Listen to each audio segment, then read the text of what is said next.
What's up, guys? Will here. I'm just going to be doing a little live stream here for a little bit. I finished work early for a Friday, which is not like me. And I mean, it's been a weird week. This epidemic is what they're saying all over the world, and especially it's affecting all the major kind of sports organisations. Um, but I'm still finding it relatively. Um, I'm still surprised, honestly, that the UFC are still moving ahead with shows.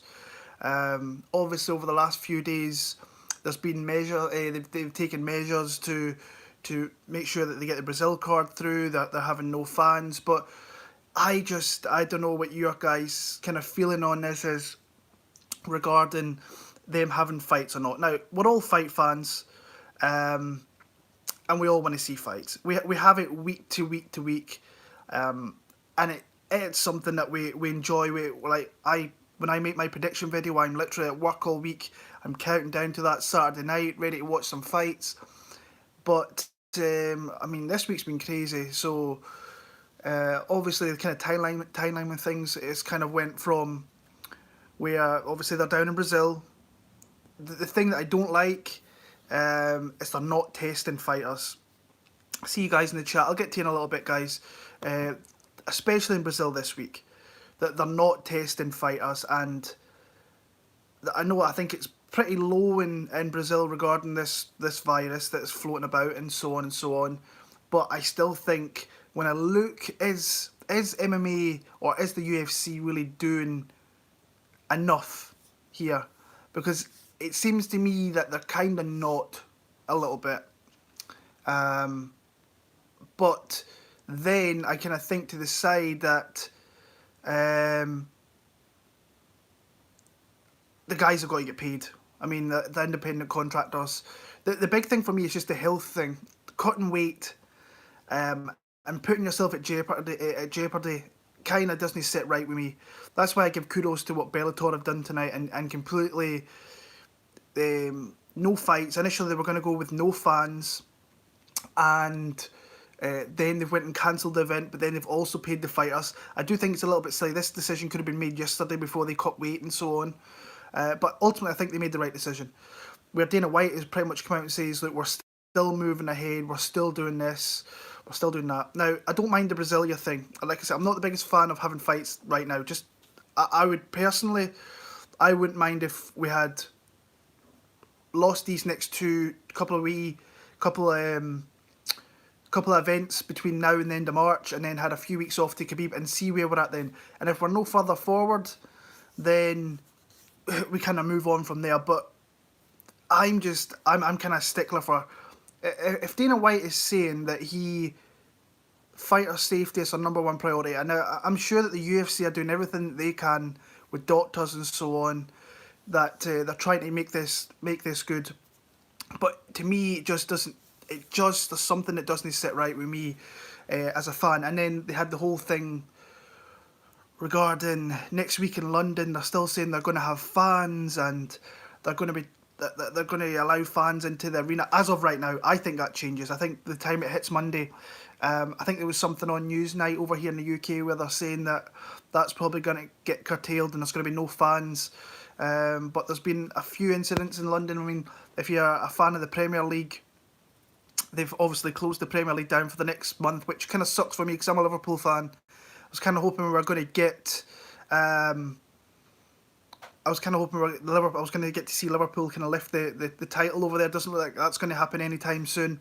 But then they've had soccer players or football players in London. The Arsenal manager, Mikel Arteta, he's got the virus, and then you've got Callum Hudson-Odoi, who's a young 19-year-old, I think he is, footballer, who's also got it. And then there's numerous things going on. And to be fair, I think what they've did is in cancelling all the fixtures between now until I think it's early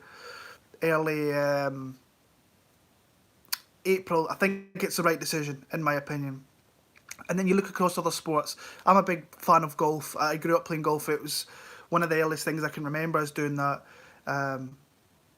And they played the first round at the Players' Championship yesterday, and then they obviously went off and they cancelled the next, I think, month. I think the Masters has even been postponed or cancelled, whatever it is. And that's a sport where there's no physical contact. I know there's fans there that were going to stop fans, but they've just ultimately pulled the events back, which I think was the right decision. But then you look at kind of everything. Obviously, the SPL here in Scotland, Premier League. I think tennis is pulled away. I've seen the Bundesliga in Germany has did it. I'm just reading there the ticker on Sky News confirmed 4 players and a club doctor have tested positive for it. So it's like it's rife, and I still think we're at the early stages here. But Dana's saying, look, we're just going to move events to the UFC Apex. I can see the logic in that, and like I said, I'm looking at this just as a fan and safety and pretty much just make sure the guys are going to be all right when they're fighting there. But then this could be massive for the UFC. Like if you're playing DraftKings, if you play DraftKings, the only thing that's pretty much on there right now, I think, is a little bit of football. I don't know what league that'll be in, and then you've got MMA, and then I've just read there that FanDuel has just went and opened up MMA. So it's like they're grasping, obviously, that they're wanting some people to use their site and so on. So they've went and actually got people to they made MMA slate. They're going to have people moving over there to play MMA because DraftKings have upped the content and the prize pools for and the contests for DraftKings this week. But like I said, I just want to know what your guys' thoughts on it is, because like I said, something just doesn't sit right with me. But I also feel for all the fighters. They go through camps, they spend money. They like I say, the sport doesn't genuinely pay well. So they're wanting to fight. They want to get their money and so on. But it's just, I don't know. For myself, I personally wouldn't mind the next couple of events being postponed, and we kind of move on. I think everybody's hopeful that we see Tony against Khabib because that is the fight that everyone's kind of counting down to, looking forward to. Even though we've got a great card for UFC Brasilia this weekend, a lot of kind of contrasting things going on there. But I was just reading some of the things that's going to happen in Brazil. Like they can't get their hands wrapped at the stadium. They're going to have to do it in the hotel. They've got to take, I think it's a shot of something. So yeah, it's a crazy thing they've got on. But these people that are just kind of dying to see fights and don't really care about like fighter safety. That's some of the things I've seen on social media. Now you're going to get assholes everywhere that really don't care about other people. I'm the kind of guy that genuinely tries to care for the fellow human man a little bit, and maybe that's a downfall on my part. But I just want everybody to be okay. I want everybody to be nice and just nice and safe. That's pretty much it. But yeah, what's your thoughts? Like, if you're watching this back, how do you see this kind of panning out over the next few weeks? Do you think Dana sticks it out? Do you think he maybe falls back a little bit and maybe some events do get maybe cancelled? I'm still sceptical that London will go ahead next week, but by all means it could. And hopefully if they do it, they do it behind closed doors, which I think is probably going to be the thing this time next week, that we'll realise it's probably just going to be behind closed door. But it's a sad time because like that's a great arena. The O2 Arena is an amazing arena that when it's full, it's such a great vibrant noise round there. I'm actually really kind of happy that I didn't get tickets, or I didn't make the kind of arrangements to get tickets. Just for the fact I'm not the biggest fan of travelling around London. I think it's just a ball ache to get round London. And I'm glad that I'm kind of not going to that. But I'm off on holiday next week, from the back end and late next week, and I wouldn't mind having some fights to watch. So it's like a catch kind of 22 there. So, but yeah, moving on to UFC kind of Brasilia, kind of more positive talk. We have got fights. We have got bets that you can be made. You can do, and there's not much around. So this I'm saying, this fight could be absolutely massive for the UFC, because if they can get new eyes on this and they stick around, it could be big for the sport in general. So Kevin Lee, obviously missed weight, main event, might as well start there. I see some people in the chat there regarding Mr. Arkansas saying to type back or something. I'm just going to kind of focus on this now. But yeah, Kevin Lee missed weight, comes in 158.5, and we all know that Kevin Lee's had troubles making that lightweight limit. Sorry. We've all seen him kind of miss weight before. Last time he did it, I think against Edson Barboza, I thought he put in one of his best performances. Complete dominance over Barboza, except for doing the kind of chicken dance in the fourth round. But um, I'm I'm actually pretty confident that he beats Charles Oliveira this week. I do. I think he's got a skill set that can absolutely drown Charles Oliveira. Now, not saying that Charles isn't live, because his jiu-jitsu is next level, and his striking has come on leaps and bounds. But he's came in and he's beaten guys who are, I don't even see any of them being top 20 guys as of right now or within the last few years. So it's a massive step up to face a guy who is a perennial kind of top 10 guy at lightweight. Obviously moved up to 170, faced former champions up there, and not former champion, yeah, Dos Anjos, yeah. So he faced a former champion. So yeah, and I just think that obviously the weight cuts obviously took out him, but he's going to be the bigger guy. I know when I've seen people say, I've sent me messages today, it's like, Charles is the bigger guy. Yeah, he's a tall, lanky kind of kid. He looks like he's kind of filled out for the division a little bit, which is interesting, because that's something I didn't think he'd do, because he was always talking about moving to 145 again and trying to fight down there. So maybe he's decided to absolutely commit himself to 155, fill his body out, put some more strength and some more muscle in those bones, and try and move forward. But like, I've been a fan of Charles Oliveira for so long. I mean, you could see the raw talent when he came into the UFC over 10 years ago, around 10 years ago, and he is just a very good talent. I think he's 30 years old now, so he's probably in his prime, and now he's got this step up in opponent here against Kevin Lee. And when he's made step ups in the past, he has faltered pretty much, and I still think like him quitting in fights is still a big thing for me when he's facing these top guys. And you can say what you want about Kevin Lee, and he's lost this and he's lost that, but the guy's fought tough opposition, where you can't really say that with Charles Oliveira recently, I don't think. So yeah, but Charles is forever going to be dangerous, plenty of firepower.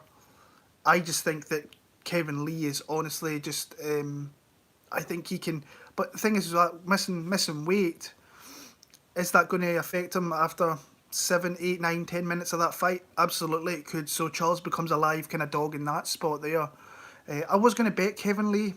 I think I'm going to pass just now that I don't like the line all too much anymore. I think if you've got like, I was kind of hoping it might get down to -110 or something, but it never really got that close. And just kind of looking at some of the odds here, like he's -145. I wouldn't want to bet Kevin Lee at that odds. I think I would like a little bit less, but I have 3 bets for this card. I bet Nikita Krylov.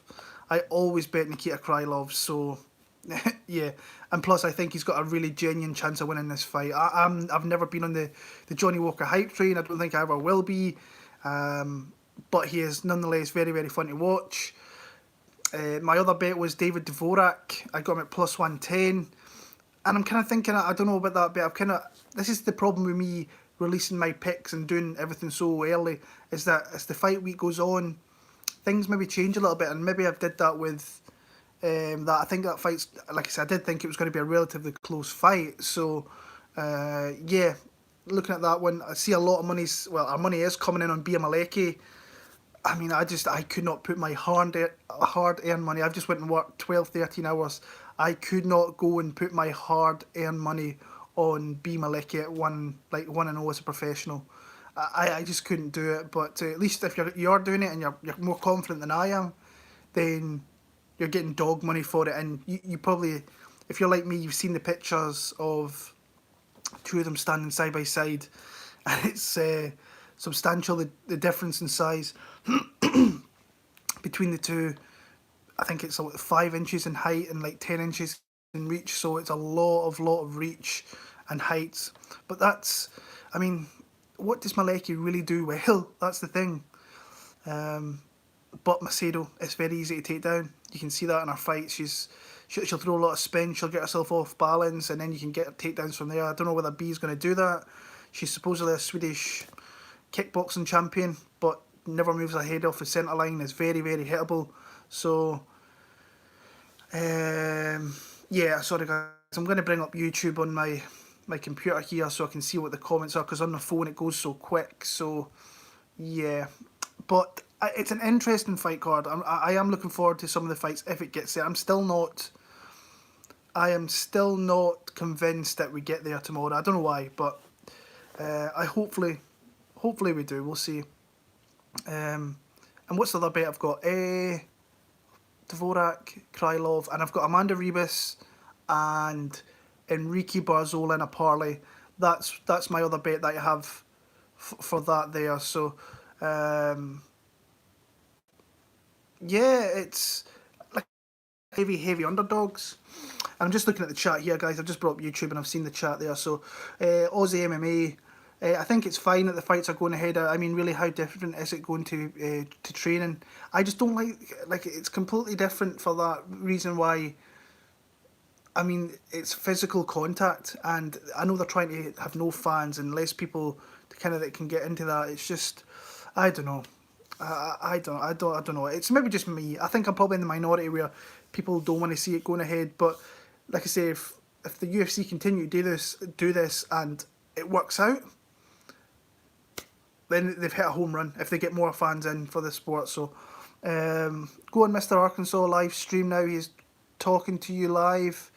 I'll maybe go on there eventually. What do you think of Ortega and Zombie if it happens? Great fight. I would love to see that fight personally. I think it's obviously there's a little bit of bad blood between them now, but I would love to see that fight. I've never been the biggest Brian Ortega fan, but I have been a fan of Korean Zombie. But Ortega's very, very dangerous in a lot of aspects. So yeah. Gold caps. Oliveira by flying knee KO. You never know. You never know with Charles Oliveira, especially nowadays with his striking becoming so crisp. Personally, Cole Conno. Personally, I don't think the UFC is doing the right thing. It's unnecessary, but people won't admit it because then all sports will be gone. Yeah, it's a crazy world with no sport. It really is. I mean, a lot of people at the weekends, I do some bits and pieces. Like I work Friday, I work pretty much all week. Sunday's a day off for me, and I'll kind of watch sport. I'll watch some golf, I'll watch some PGA, I'll watch NFL, I'll watch some football, but in between that I'll be watching fights for the next card. But this weekend it's going to be a no-go. It's always something that's on in the background because I've got my daughter, so I'm looking after my daughter. So yeah, MMA KO, what's happening, my man? Kevin Lee with the world watching is right for him to pull a stunt. Yeah, it's one of those fights that it could work out really well for him. It could be really, really bad for him. Like I say, Charles is dangerous, but you can get Charles Oliveira, and he's still. I'm not going to say he's a quitter, but when times get tough, he maybe looks for the door a little bit. So, do you not think the Korean Zombie is good route to KO Ortega? I think he could knock out Ortega, but Ortega can take a shot, man. You seen in that Holloway fight, he took a lot of damage in that one, but I think Korean Zombie probably hits harder than Holloway. So yeah, he has a good ground game. One of the only twister submissions, that's true. Very, very true. But yeah, just looking back at that card again, I'll go have a little look. Damian Maia, I think there's been some people I've seen on Twitter that have been betting on him. I just don't think it's a good matchup for him, evidently. So, yeah, Damir Hadzovic, Moicano, that line's too high. Like minus 350 for Moicano right now. I think it's just a bit too high in my opinion. But Damir is really knockout or bust. But that's always going to be the path to victory, probably against Moicano, because he is such a good fighter across many facets. But his chin is maybe a little bit susceptible, moving up to 155. Who knows? Trinaldo against McDessie. That's interesting for the simple reason that, like with no fans, Trinaldo seems to have a massive gathering, a massive kind of he's a massive fan favourite in Brazil. So that might turn out to be him not having fans might be a kind of disadvantage a little bit. So yeah, Moreno against Formiga. I am thinking. Uh, I was thinking about Formiga as a bet, and I still am a little bit. Um, because he's the type of guy that needs one takedown, get to the back or get the body triangle, and the round's done. You're not going to get back up from this guy, even though Moreno is a very good scrambler. That he could win the round through that. Um, and you've seen the Askarov fight where he took the fight to the ground. He can establish some dominance in little spots, not too much. But if Formiga gets that spot, he's going to keep that guy there, and I don't think he's going to let him off his back. So um, Formiga's a bit, I like a little bit less. So if I could get a little bit less, I would love it. But it is what it is. Rebus, like I said, I think that line's a little high. I got her at minus 260. Like minus 345 is just a little bit high, in my opinion. What's up, guys? I see you in the chat there, Mo Scream. What's up, my brother? Hope you're well. Kunchenko, Dos Santos, that's the line's kind of levelled itself out a little bit. And like I say, I just want to see Zaleski kind of get back in the win column. Like Kunchenko, to me, he's not really been the fighter I thought he was going to be coming to the UFC. I think if you were probably in his the early fight when he came to the UFC against Thiago Alves, I was pretty high in the guy. Thought he might make his way maybe close to that top 15. I don't see that now. I see him kind of petering out, and a couple of probably by this time next year, I don't think he'll probably be in the UFC. But that has all the elements of being very, very close, because he hits hard, and if he can counter Zaleski very, very well, then he could really, really hurt him there. Barzola, I'm super on Enrique Barzola this week, and I'm probably on DraftKings. I'm playing more on DraftKings because they've put more contests and stuff out, and he's a guy I'm kind of locking in, but he's also a guy who has got a pretty bad fight IQ at times, but Rani Yaga's the type of guy that will flop to his back, just look to try and entice you into his world on the ground, and someone like Barzola maybe falls into that trap one time, and that's all it takes for him to get submitted. But yeah, Marina Moroz is a girl I want to bet, but I've got no confidence in betting her, even though our line has gone up plus 130. And then obviously the Dvorak one, which I spoke about kind of a little bit, and I think that fight's going to be close. So I don't know, might be a bad bet on my part. We'll see through of that. So I'm going to go back to the chat there, guys. Sorry. What part of Ireland are you from? I'm not from Ireland, brother. I am from Scotland. I am from Scotland, yeah. So, yeah, I think Madesi can get it done. I think he's got all the kind of tools to make it close, but I don't know whether maybe him getting pushed back quite a lot from Trinaldo might evidently kind of hurt him a little bit. But I think he's moved gyms again, so he's moved from TriStar, and then he went to Rufus Sport, where I thought he looked decent, but then there was some rumblings that he did something in there which he supposedly wasn't great, and he had to move to another camp, and he's moved to the MMA lab in Arizona. So yeah, I had a Kevin Lee, Paul Daly parlay. I had Emmanuel Sanchez pretty big. I got him as an underdog at plus 100 when the lines dropped over here in the UK, and obviously with Bellator getting pulled, that fight's been kind of voided, which kind of sucks, because I thought he was gonna finish Daniel Weichel there. So yeah, do you think a parlay of Trinaldo and Burns by decision is good?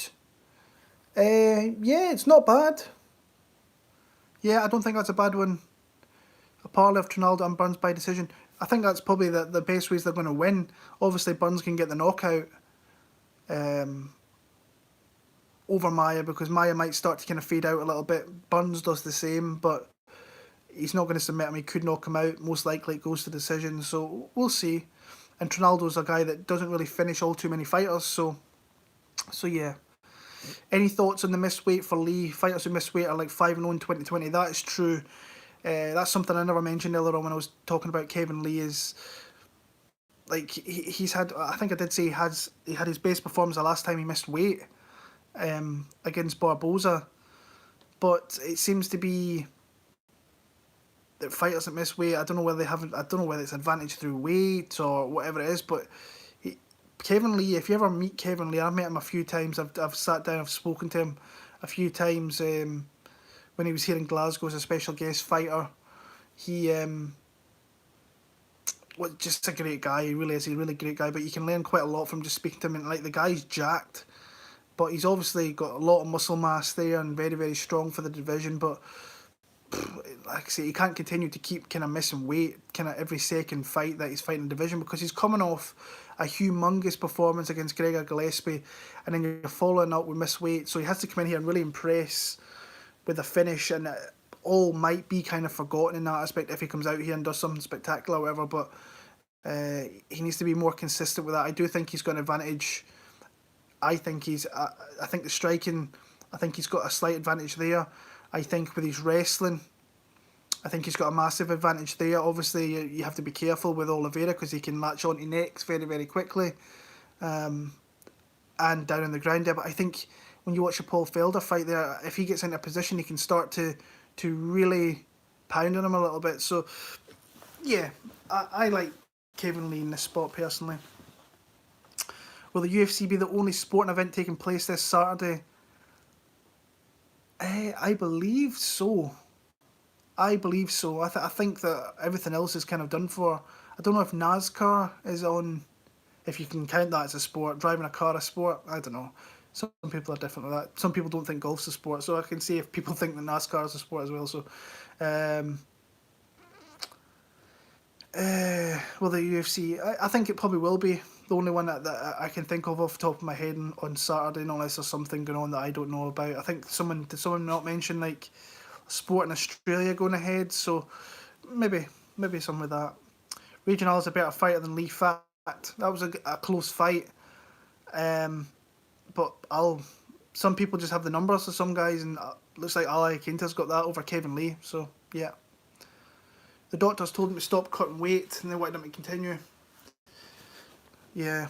Well, if the doctors are telling you, then it must be something must be going on. That if they're seeing something, and plus with kind of everything that's going on at the minute, it's probably the best thing not to be cutting additional weight, even though you tried to make the initial weight. So.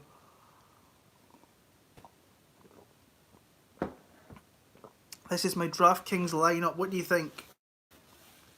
Kunchenko, Krylov, Moreno, Hibas, Lee, Moicano. It's good.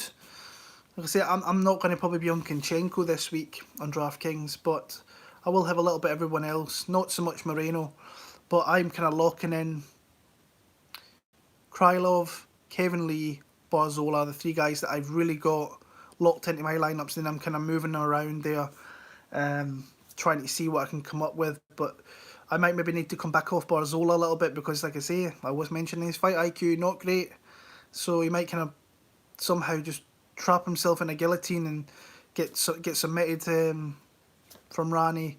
So maybe I'll come back off him and maybe go down a little bit lower, maybe to Zaleski, try and just mix up a little bit. But it's a good lineup. I mean, it's a good lineup. Hibas, I think she could get the finish. I'm just not 100% kind of sure. So about that one. What do you think of Gaethje and McGregor? I think Conor McGregor would knock out Justin Gaethje. I do. I think I actually think it's a good matchup for McGregor. I know that anytime you kind of sign the dotted line to face Justin Gaethje, it's never a fun experience. But I think McGregor's got the tools to beat that guy. I really do. But Gaethje's a Terminator. Gaethje is an absolute Terminator. So, yeah, I want to see that fight happen. I think eventually it'll happen. I really do. Are you excited to see the event with no spectators? It's weird. It's going to be weird. It really is.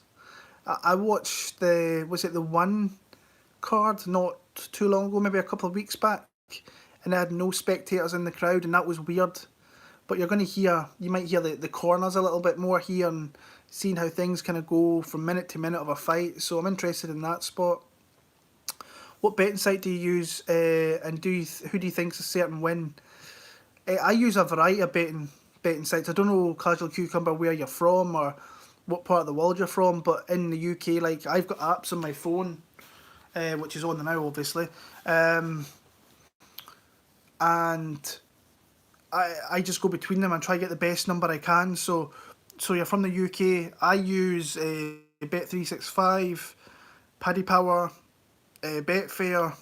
I use a variety of different ones. I go between them all. Sky Bet, different ones. Yeah, I go between a lot and try and get the best line I possibly can. Try and get the best odds, obviously. So, but I use a variety of them. Yeah, I do. And who do you think is a certain win? It's hard to say. Like, there's nothing certain in this sport. There really isn't. But for me, I like targeting underdogs per se, and I like Nikita Krylov, even though he could get absolutely blasted in the first 15 seconds of this fight. But the guy's never been knocked out. And Johnny's probably knockout or bust. So, and I think if this fight goes to ground, he's got an advantage there. Yeah, I like Krylov. He is my underdog of the week by far. I am confident that he gets it done, but like I say, I bet Nikita Krylov. It seems like every fight, and I've probably lost more bets than I have won on Nikita Krylov. So yeah, can't wait for them to roast Brandon K later on the stream. Brandon Brandon K gets roasted, it seems, every night of the week now. Every time I come onto YouTube, Mr. Arkansas's doing it, or Mo Scream's doing it, or Boston Nick's having a go. But like I say, Brandon K will bounce back, he will bite back, and he will give as good as he gets, pretty much. So yeah, it's always fun there. I'll maybe have to join in one of these times and just see what's up. So yeah, does Darren Till have a good future at middleweight?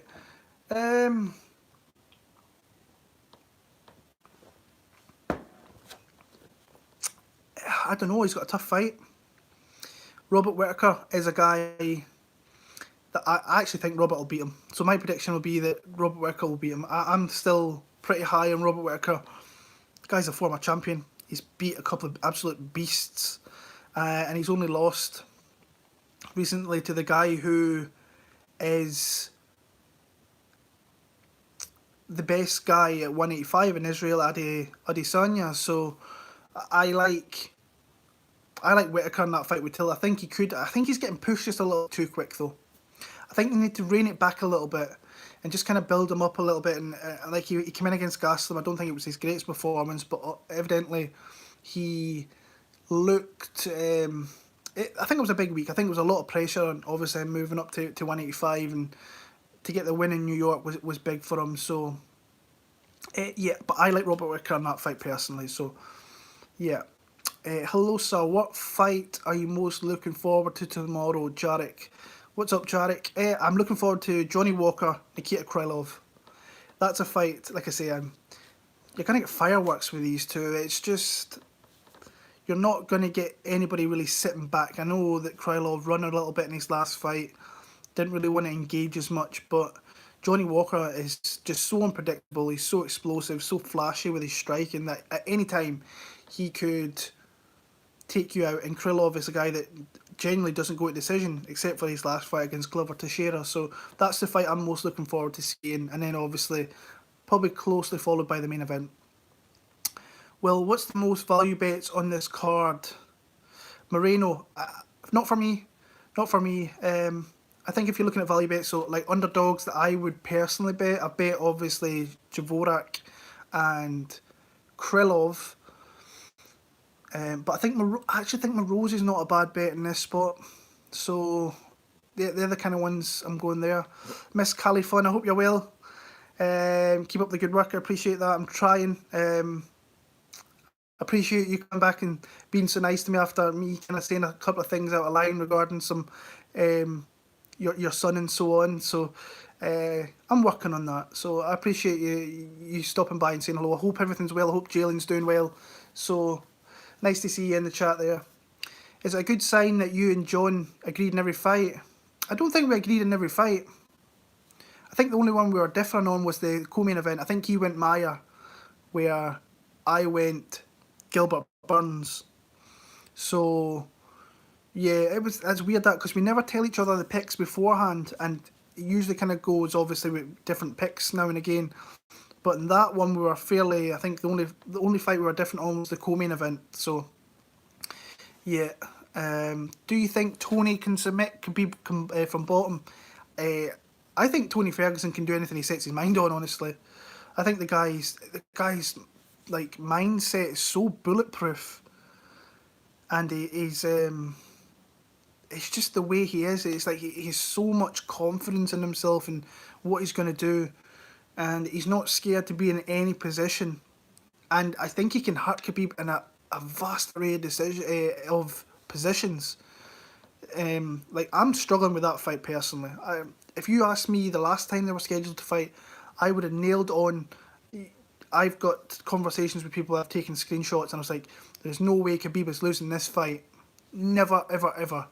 But now I'm just not sure because Tony Ferguson to me it is going to be his toughest fight, and he could bring he could just bring the absolute fight out and Khabib here where he maybe make a mistake. Um, I think personally, I think he can submit Khabib across many areas, but it's all dependent because Khabib is such a bear when he's on top of you that it's so stifling.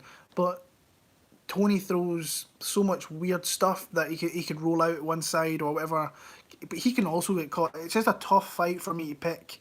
But the value I think is on obviously Tony Ferguson's side because he is. What's his odd? Plus 245. I mean, that's some serious value in a guy on a 12 fight win streak who's very, very good. So, yeah.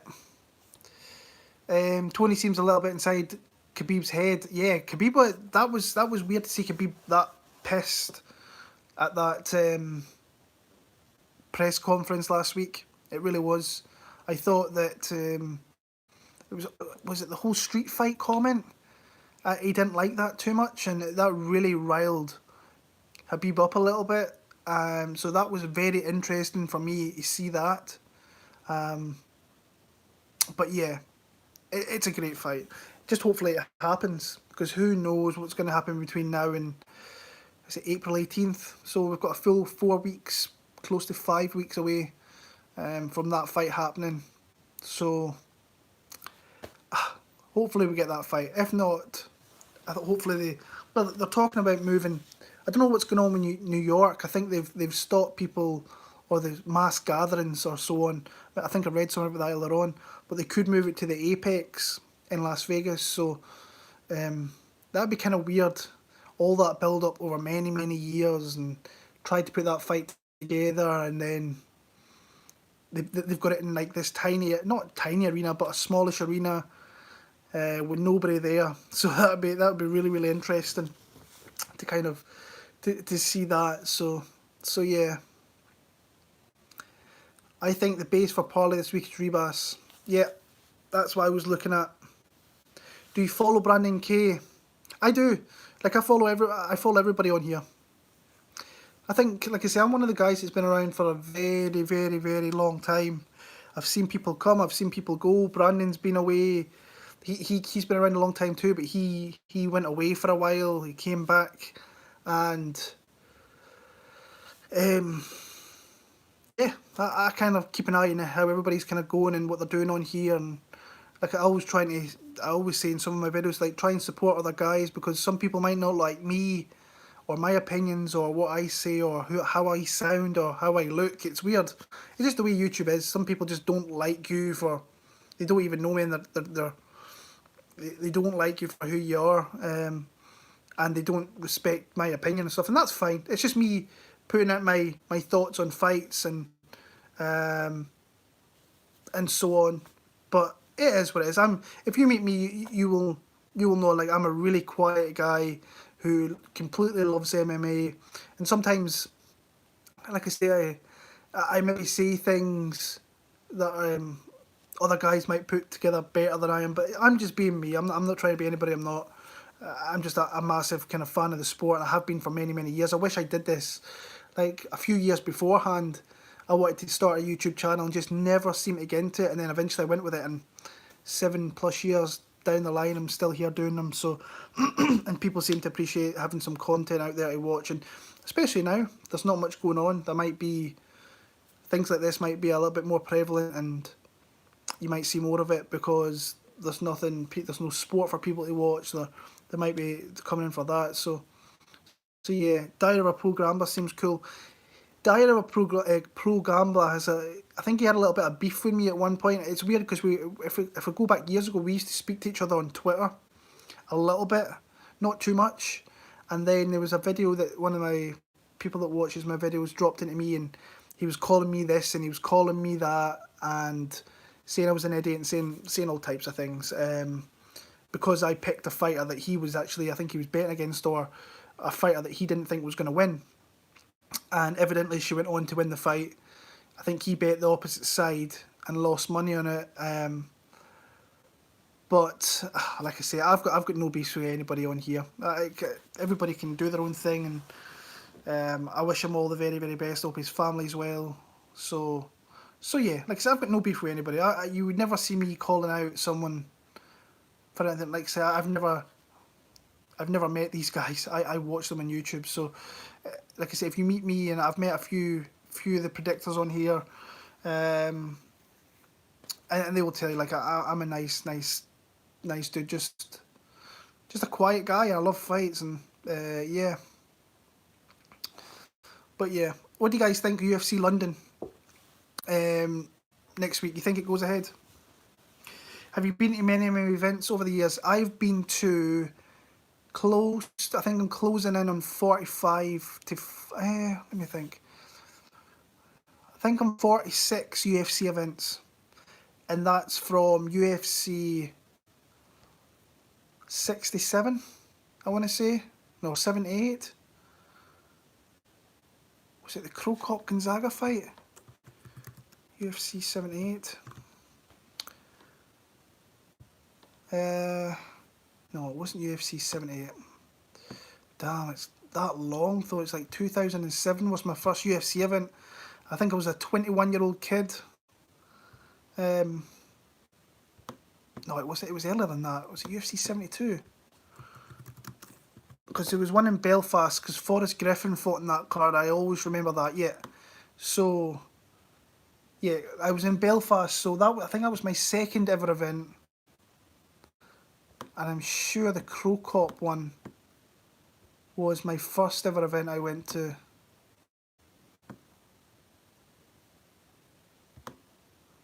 Actually, can't remember. It's like nearly 13 years ago. Let me just check.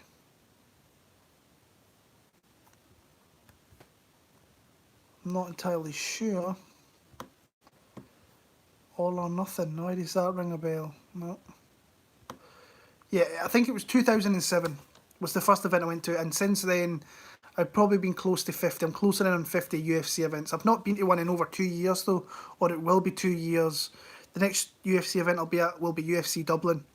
I'm 100% going to that one in August, if depending on how everything's going and whatever else. If the family's all well and stuff, and I can go, that'll be my next event. But I've been to many events over there. I've been to Bellator, I've been to Strikeforce, been to WEC, been to ABC when it was here in Scotland, been to Cage Warriors, I've been to some local ones around here. So I've been around the sport for a long time, watching the sport, and it's one of my favourite things to do.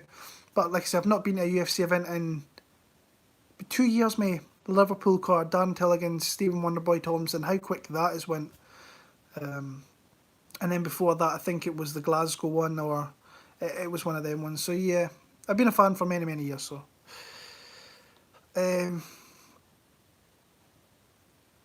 I like him, but he's kind of one of those my way works and nobody else does. Yeah, I agree with you there, Wayne.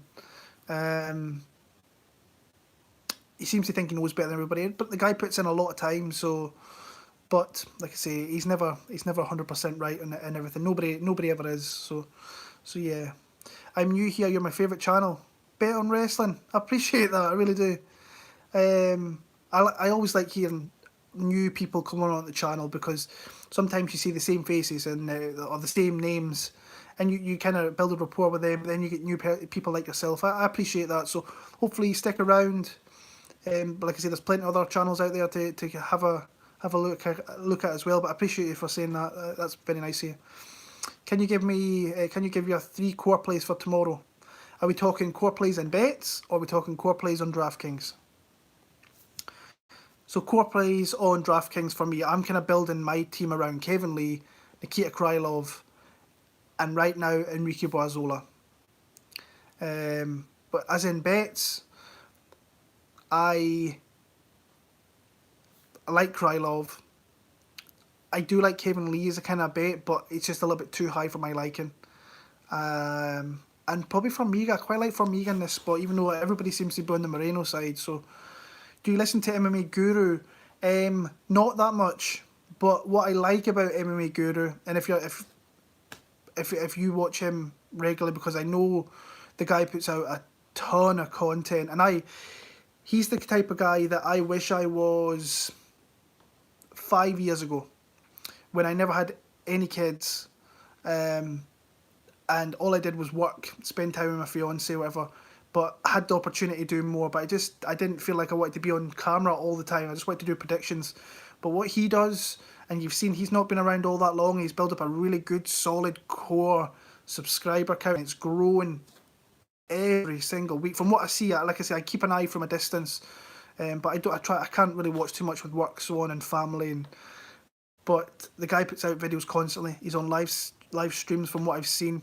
So I've got respect for his grind on here. So I appreciate his hard work, and wish him all the best. And really hope his channel flourishes and he gets what he's wanting out of it. But like I say, I don't watch all too much. I try and listen to a lot. And people have asked me over the years if I can put it on SoundCloud and so on. I just don't know how you even do that. So yeah. But like I say, MMA Guru, much respect to him. So yeah, hopefully he does well. I hope London goes ahead because I think Leon will win. I think Tyron Woodley's going to win. He's going to be my pick. I'll give away my main event pick already. I think that I'm still going to watch some of the fights over again and see if it kind of changes. Like I say, because that's one of the things I get my predictions out so early that you've got a whole entire fight week to go through before I'm kind of making your picks, and that's because I work really weird hours, and then other times I'm being a dad, so I don't have the time to really do that. But Woodley, I like the fact that he's kind of left Rufus Sport. He went away, kind of got himself out of America, went to AKA Thailand, I think it is, with Mike Swick, and he's really been he's changed up his kind of coaching crew a little bit.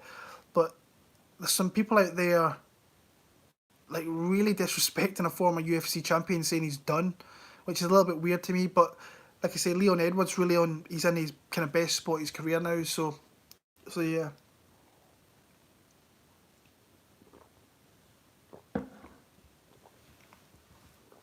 But yeah, the fights I'm looking forward to, if the London card goes ahead next week, the fights I am really looking forward to, obviously the main event's a good fight, title implications and so on. But I think I'm really looking forward to seeing Dalby against Danny Roberts. Two guys I like immensely, especially Danny Roberts. I'm a big fan of Danny, have been for years. Jack Shore is, I think, the next big star from this kind of side of the world over here in the UK and so on. I think J.I. Herbert against Mark Diakese is a great fight. J.I. Herbert is a tough fight, introduction to the UFC. Former Cage Warriors lightweight champion against the former Bama lightweight champion. Really good match there. Looking forward to seeing Molly McCann, one of the nicest people, one of the nicest women in the sport. And yeah, Paul Craig's obviously fighting, so we've got a bit of a Scottish kind of representation there. I think he's got a tough fight against Ryan Spann. I think he probably gets knocked out there. But yeah, I've actually got 2 bets for that card. So I've bet Jack Shore, I got him at -160, and I got Molly McCann at -138. So yeah, if that fight goes ahead, I've already got 2 bets, so we'll wait and see. Quite like Danny Roberts at plus money. Quite like Gabriel Benitez at plus money. But I've still got fights to watch over the weekend, so I'm not going to make them concrete picks straight off the bat. I'm really not. But yeah, if you guys get any questions, just drop them down. You get any bets that you're putting on, anything you want to ask, just drop it down. At also, did you see Danny Roberts open plus 185, plus 188? I totally missed that. I totally missed that. If I would have seen that, Pig Lord MMA, I would have been on that. So yeah, that's an insane number. Jeez, oh, I really wish I did see that. Don't know. I honestly don't know how I missed that one actually, but I like being on the Roberts side personally in that one there. So yeah, I think Rosenstruck has any chance against Ngannou. The guy hits hard, so obviously he's obvious. It was at Paddy Power as well. Jeez, that's one I look at regularly. I totally missed that. Rosenstruck can win because the guy he's got knockout power at any point, but I think Ngannou's going to kind of deal with him there. Who do you like in the Zombie Ortega fight? I think I said that earlier on. I quite like Zombie. I quite like Zombie in that encounter, but tough fight. I think Randy Brown is a great prospect. Do you think he can beat Vicente Luque? I don't know. I think Vicente Luque is good, but I think he's beatable. I think he's good. He's very good on the eye to watch. He's very technical in his approach with everything that he kind of does, but he can be hit a lot. He's got everything to kind of be just that guy on the fringes of the top 15. Randy Brown, I've still got a little bit. I'm still not too sold on him, but he seems to be hopefully starting to put it all together. And yeah, I do. I think he can be decent, but I don't think he'd go any higher than being a fringe top 15 guy in that division. But honestly, not that sure. I think people overlook the fact that Rosenstruck has a pretty extensive kickboxing background. But yeah, I think Ngannou takes it. Well, like I say, I was pretty heavy on Alistair Overeem. I thought he was well. He's obviously in his way to winning that fight and then gets sparked in the last 10 seconds. So you just kind of let your guard down against big heavy hitters like Rosenstruck. So yeah. Yeah, that card took a hit actually with Cody Garbrandt. That was the fight I was looking forward to. I was looking forward to Asun Sao against Cody Garbrandt, and Cody's got kidney problems, and obviously having kidney problems with what's kind of going on in the world right now is not the best kind of thing to be having. So yeah, I see that fight's probably going to get rescheduled for May. So that's the fight I would actually like to see. I like because you haven't really got Asun Sao with super knockout power, so it's just that's a good matchup. What's some of the future fights that you're looking forward to, guys, that's been made so far, like for the rest of the upcoming cards? Because there's some decent scraps, and obviously I think they're saying that fights have been made all the way up to kind of International Fight Week and so on. So yeah, I'm just looking at after Khabib Tony because I'm not even looking at that. So what's the fights I'm looking forward to? I actually think kind of looking forward to Roosevelt Roberts against Matt Frivola. Just for the reason that Matt Frivola just kind of comes forward, and I'm looking forward to seeing Roosevelt Roberts again. Oh, Big Chief 24, you just nailed it. That was the fight I was thinking of. Davi Ramos against Arman Sarukian. I'm a big fan of Arman Sarukian. If you've watched some of my predictions for his fights before, I really like that kid. I think the kid's got a lot of growth in the division that he's in. I think he could be a very, very, very good fighter. Bryce Mitchell against Charles Rosa. That's quite an interesting fight.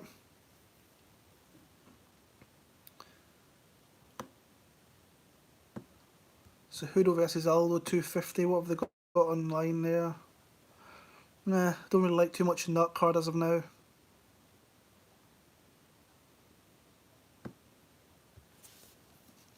San Diego, California. Let's see what's going on here. So that is Pori.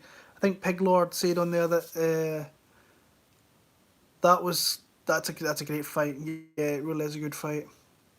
Alex Perez against Kai Kara France. That's interesting. Puna Soriano against Anthony Hernandez. Oh, I didn't even see that. Fluffy Hernandez getting another fight. UFC 251. Valentina Shevchenko against Joanne Calderwood. A couple of years ago, I thought that Joanne would fight for the belt. I didn't think it would be 2020, honestly. I thought it might have been a couple of years ago when the division was first getting started, but she's in the best sport of her career. Just unfortunately, she's facing an absolute stone cold killer in Valentina Shevchenko, so that I don't think it's going to end great for her. Really interested to see what they do with this Kazakhstan card, because obviously you've got Marlon Moraes against Peter Yan as the main event, which is a fight I'm very much looking forward to. And actually, I had a friend hit me up saying, "Would you like to go to that card like in Kazakhstan?" I was like, I was a little bit kind of skeptical how that was kind of going to go. So, but I see they've got a couple of fights there. Was that Khadija Ibragimov against Roman Dolidze, Jordan Espinosa against Zalgas Zumagulov. Interesting. We'll see how that goes. Then they're in Canada on June 20th. Gillian Robertson is Talia Santos. Oh, I had no idea about that fight either. That should be a good fight for Gillian Robertson. Should. And then they're going back to Texas. Now that's going to be fantastic with the way they've got the judges out there. Viviane Araújo against Jennifer Maia. Alexa Grasso against Ji Young Kim. So a couple of flyweight bouts there. So yeah. Sorry, I'll go back to the chat here. In your opinion, why did Kevin Lee come in overweight? I just think it's a tough cut for the kid. I really do. I remember seeing him in Vegas when he was supposed to fight, I think, in the San Diego card. After UFC 189, I believe. I seen him in the hotel, and you can just see the guy's, he's not overly big, but he's like really muscular, and it's just obviously a tough cut. I think he said he was coming down from like 187 to get to 155, which is a lot. So, and I know he's when he was in Glasgow, he said he's started like weight cuts from like 195 relatively late, and that's why he maybe doesn't do it. So he's maybe just not great at cutting weight in certain points. So, but it's what it's like. I'm no weight cutting expert. I'm just a fan. So yeah. But yeah, I can see in the chat there, Davi Hamos against Armin Sarukian. What a great fight. So looking forward to that. Till Whitaker is my most anticipated. That's a fight, like when I was at work yesterday and I heard that they were trying to make that fight for Dublin, I was like, because if you're from Ireland or whatever, or you've been to events in Ireland, like the Irish like to have a hometown kind of fighter in the main event. If they don't, they will completely leave the arena and go out in the booze. That's just Ireland. Like if you've not got an Irish kind of representation in there, or you've not got a main event that kind of maybe sits well in the Irish kind of fans' kind of laps. But Whitaker against Darren Till, if that fight stays intact, I don't think you're going to see many, if any, fans want to leave the arena at the point there for that fight. That's a fight I'm really looking forward to. I'm going to be supporting, as much as I love Darren Till, and he's a sound guy, I really like Robert Whitaker, and I like him in that fight. So yeah, you've probably already talked about Josh Emmett against Barboza, another great fight, Big Chief. You've probably already talked about it, but do you think Khabib gets cancelled because of the COVID-19? I don't know. We're still like 5 weeks or so away from that. So with this epidemic that they've got going on, things seem to change every 2 to 3 hours. So who knows what's gonna happen. I'm just kind of more interested to see kind of how tomorrow goes, and then obviously next week in London, and then kind of going from there. Do you think UFC will be cancelled day of, just like Bellator was cancelled today? I think there's a high probability. There's a couple of people that I've spoke to that kind of got a higher knowledge of the sport and in the UFC, and they think it's kind of 50-50. But like I say, I don't really trust anybody, not unless I hear it from the direct source themselves. So who knows what's going to happen. Hopefully it happens. But obviously I just want to see people being safe in that one there. So yeah.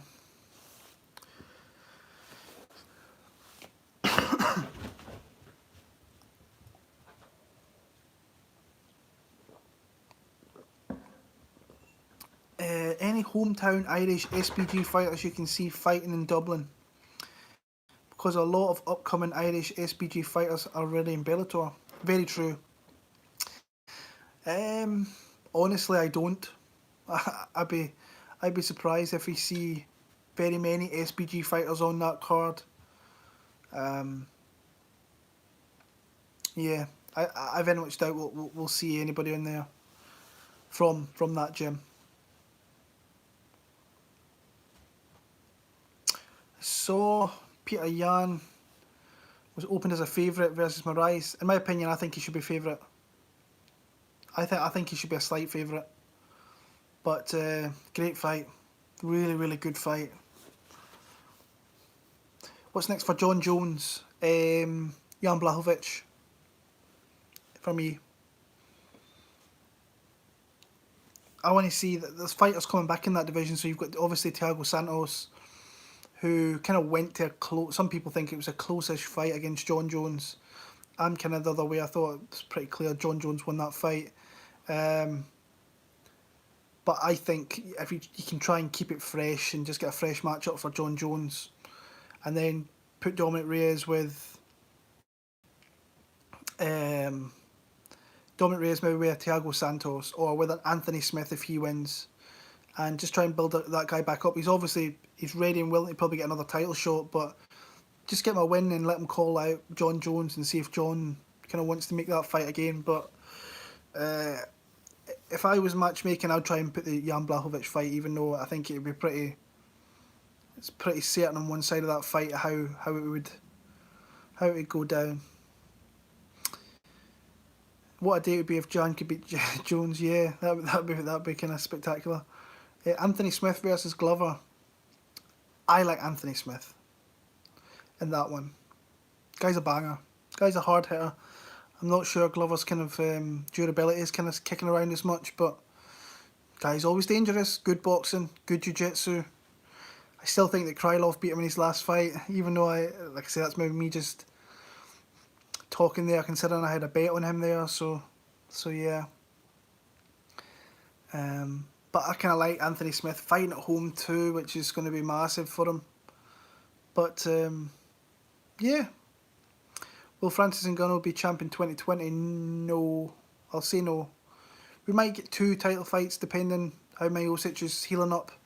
But I seen Daniel Cormier put out something like the emojis on Twitter the other day there, so looks like they're going to make that rematch. So unless something happens really quick in that fight, then I kind of struggle to see Ngannou getting another fight or a fight for the belt. He might get it maybe in December. Who knows? That could happen. But if I was making a prediction, probably not. Probably not there.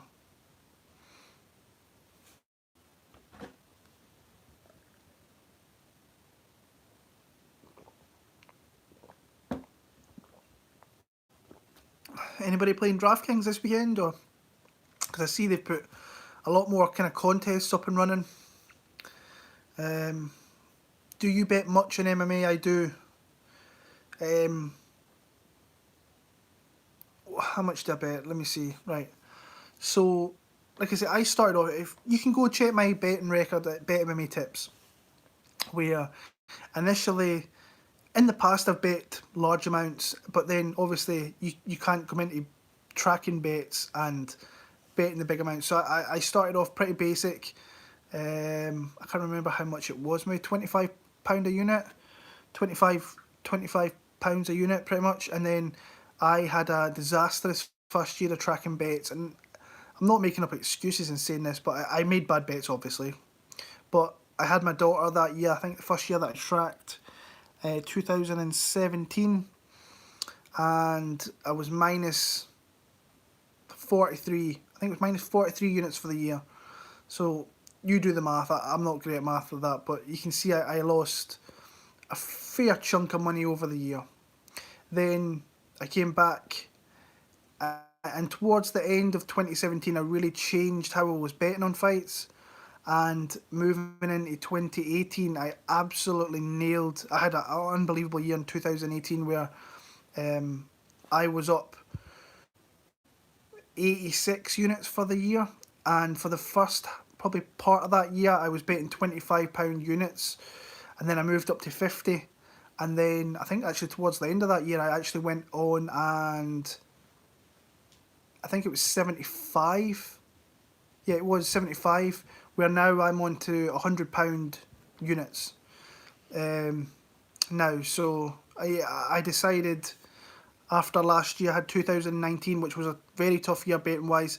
I was still up like 10, 11 units for the year. I decided this year that I was going to make a jump up to £100 a unit, and this year I'm down slightly. I thought I was going to get back on track. I thought I was going to get back on track tonight with Emmanuel Sanchez, but obviously that didn't kind of play out well. What's a unit? So, like I say, a unit for me is just like a certain amount that I put on. So like if I bet 2 units, for 1 unit for me is £100. So if I bet 2 units on a fight, I'm betting £200 on a fighter to win. It's just a kind of American kind of terminology, betting terminology, where people kind of go by unit sizes. So all this max bet, like for me, if I was to make a max bet, it'd be £500. I wouldn't bet any more than that, even though I don't think I've got the balls to kind of bet that high, even though I've bet fairly considerable on Jack Shore next week. But like for a unit, for me, it's just a certain amount. So if I'm betting 1 unit, it's £100. That's what I say, a certain amount for that. So yeah. Do you live bet much or just pre-fight? Pre-fight, I'm really not. See, when I'm watching fights, I'm watching so intently that I don't have the time to be looking at my phone and going and making bets, and it's stupid because you can, if you've got a good read in a fight, then you can make some serious money off that. But pre-fight, that's what I do.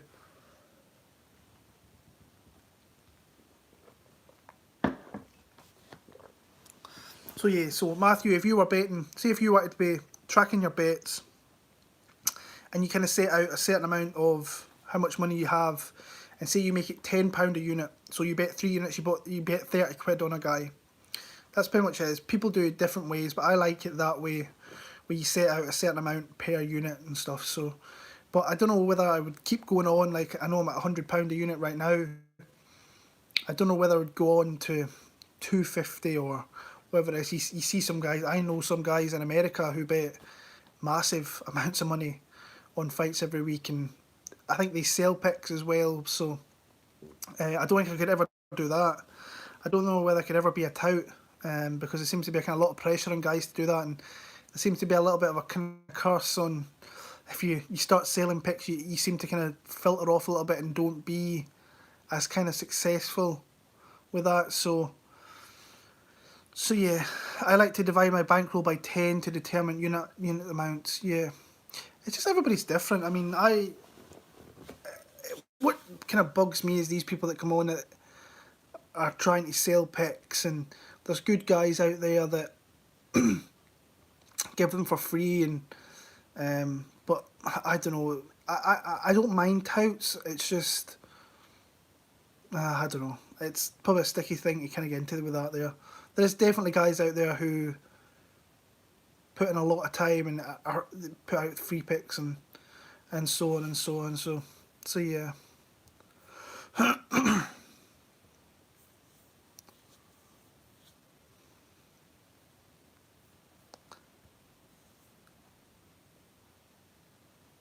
Just seeing what's going on, guys.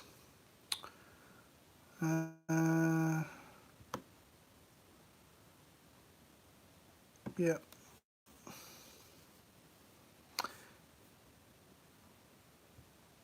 Have you ever made big money off big underdogs in the past? Yeah, I have. Yeah, I have. What's one that comes to mind? Mike Trezano against Luis Pena. I think he was plus 325. I got there. Also bought a bet. I think Misha Tate was a fairly sizable dog against Holly Holm. Obviously, Whittaker against Jacare was another one. I don't think he was that high. So I think it's like plus 175 maybe at that point. So I like to target underdogs personally. So yeah. I always used to watch your vids before making UFC pick'ems. I loved UFC pick'ems. I used to really like that.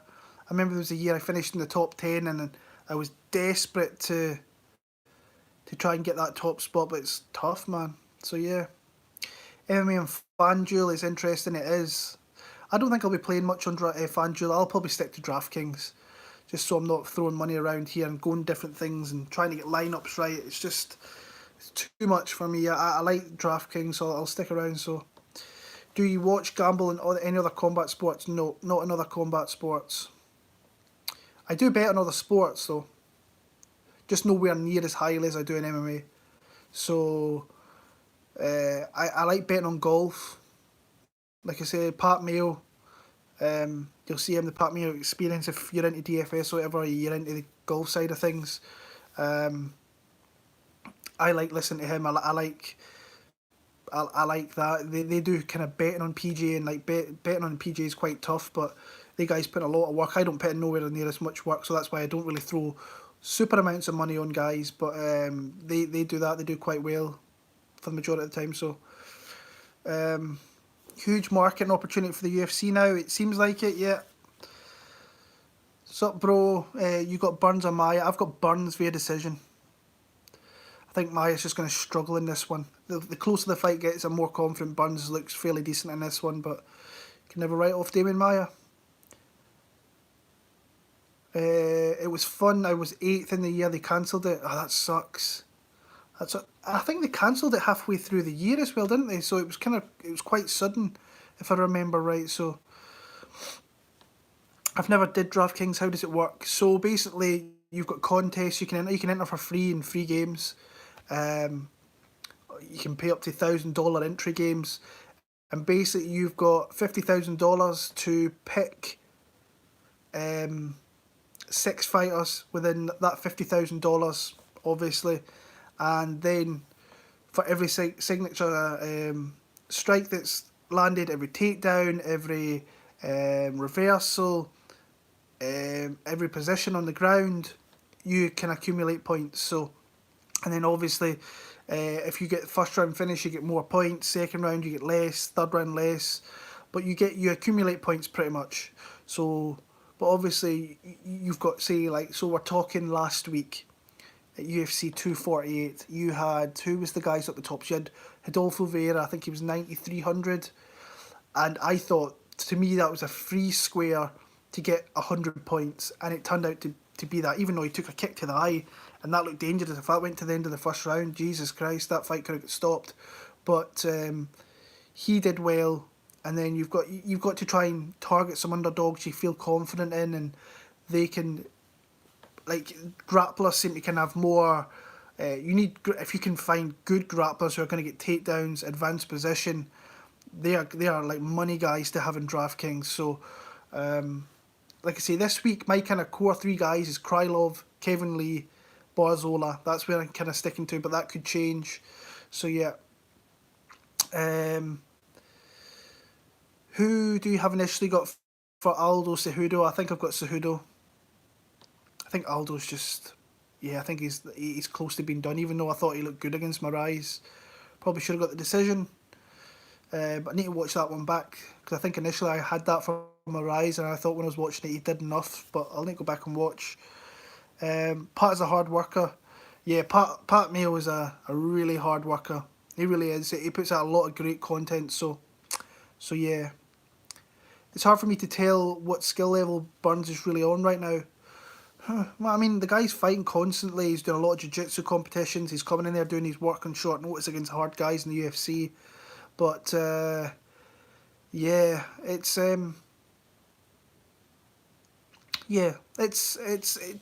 he's on the up. But this could be a potential kind of banana skin here against Maya, but we'll see. Dvorak and Beer are my favourite underdogs for DK this weekend. I like what I see from Dvorak, but I'm just a little bit iffy with that. And I made a bet earlier on in the week, and I'm not too sure. Malecki is one that she opens up. What, she's 7,100 off the top of my head. she opens up a ton of space.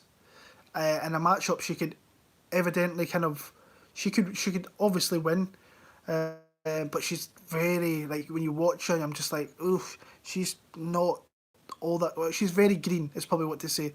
She's obviously very big for the weight class, but she's very, very green. You saw that in the first fight. So, yeah. What did you think of Gunnar versus Burns? I thought Burns did what he had to really do there, and really just kind of shut Gunnar down a little bit. I'm a massive fan of Gunnar Nelson, but he sometimes flattens to deceive. I think he's got a really dangerous game. If you saw that in the Tumenov fight. Everybody was on Tumenov. I was on Gunnar for that fight. I really liked him in that fight, and he looked phenomenal in that fight. He looked bigger. Lots of people say he was taking stuff for that one. I don't agree with that. So yeah. JLMC, I don't know what you're saying, brother, but I wish you all the best. Lopin, Paul, Lapsin, Lapi, Sai Pukana. No idea what that is. Looks Finnish or something like that, but I wish you all the best. So yeah.